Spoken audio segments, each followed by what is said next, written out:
எல்லாம் உங்க ஆசீர்வாதம். வந்து நடத்தி கொடுங்க. வரீங்களா? வாமா. வச்சிடுறேன். கோயிலுக்கு போயிட்டு வரியா? பிரசாதம் எடுத்துக்கோங்க மாமா.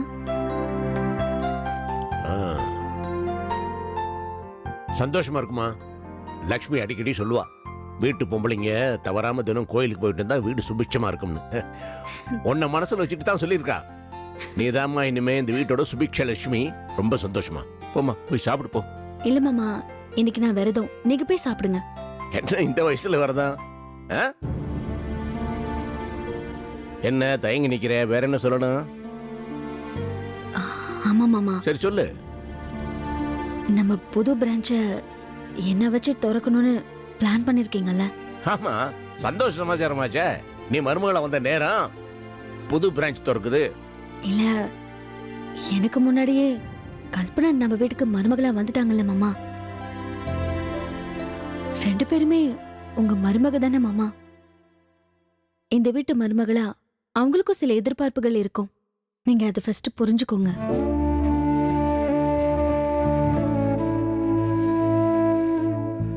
சரி, இப்ப என்ன பண்ணணுங்கிற? கல்பனாவுக்கு இந்த வீட்டோட மருமகங்கிற மரியாதையும் உரிமையும் நீங்க தான் தரணும். அவங்க மனசு சந்தோஷப்படும். அப்பதான் அவங்க சுந்தரியும் சந்தோஷமா வச்சுப்பாங்க.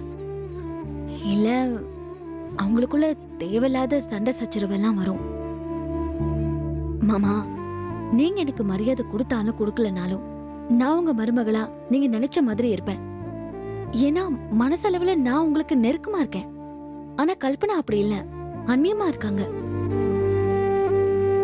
நம்ம புது பிரான்ச்ச கல்பனாவே திறக்கட்டுமே. அது நல்லா வரும். நம்ம எல்லாரும் சந்தோஷமா இருப்போம். என்ன சொல்றீங்க?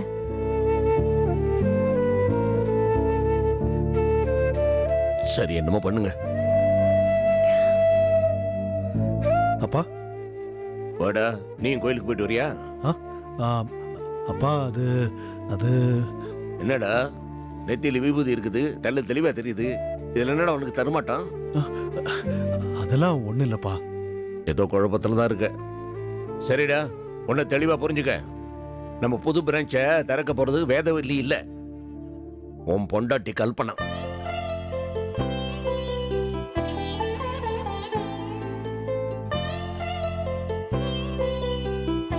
அந்த இன்விடேஷனை மாத்தி அடி. போய் பொண்டாட்டிட்டு சொல்லு, சந்தோஷப்படுவா.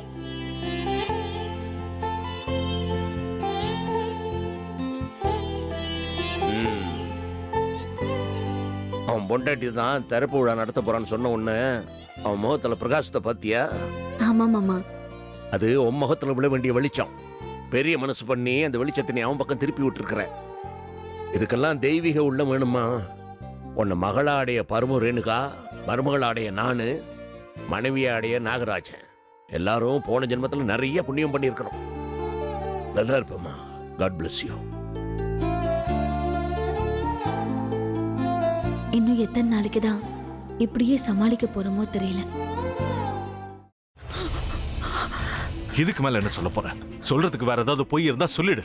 அவதான் ஏமாத்தி எல்லாத்தையும் என்கிட்ட இருந்து பறிச்சிட்டான்னு பார்த்தா நீயும் இப்போ அதே தான் பண்ணிருக்க. ஏன் ஆலியா, ஏன் இப்படி பண்ண?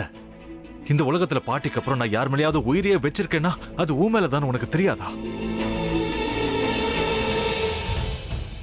ஏன் இப்படி பண்ண ஆலியா? உனக்கு காசு பணம் அவ்வளவு முக்கியமா போயிடுச்சு.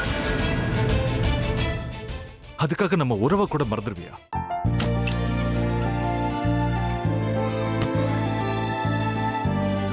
சக்தி சக்தி, ஒரு நிமிஷம்.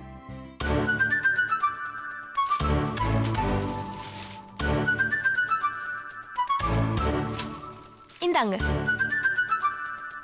என்ன இது? உங்களுக்கு பிடிச்ச பிராண்ட் செப்பல். இது என்ன நான் தலையில வச்சுட்டு தூங்கணுமா? சரி, அதை விடுங்க. இங்க பாத்தீங்களா, டைம் பீஸ். இதோட அலாரம்க்கு தான் நீங்க டெய்லி எந்திரிக்கணும். அதெல்லாம் என் மொபைல்ல இருக்கு. முத்து, முத்து. என்னடி இவன் முத்துன்னு ஒருத்தைய உருவாக்கி விட்டான். செல்வியை மறப்பான்னு பார்த்தா எப்ப பார்த்தாலும் முத்து முத்துன்னு கூப்பிட்டு இருக்கான். முத்துவை கூப்பிட மட்டுமா செய்யறான், முத்துவை வச்சு என்னென்னமோ செய்யறான். நாம தான் இழிச்சவாய் மாதிரி வேடிக்கை பார்த்துட்டு இருக்கோம். என்ன முறைச்சு என்ன பிரயோஜனமாயா? உனக்கு வேற குரல் போயிடுச்சு. அடுத்து அவ செல்விய கூப்பிட்டானா என்ன பண்ண போற? உன்னுடைய விருப்பப்படியே நீ ராமநாத வீட்டு மருமகளா வாழ போற.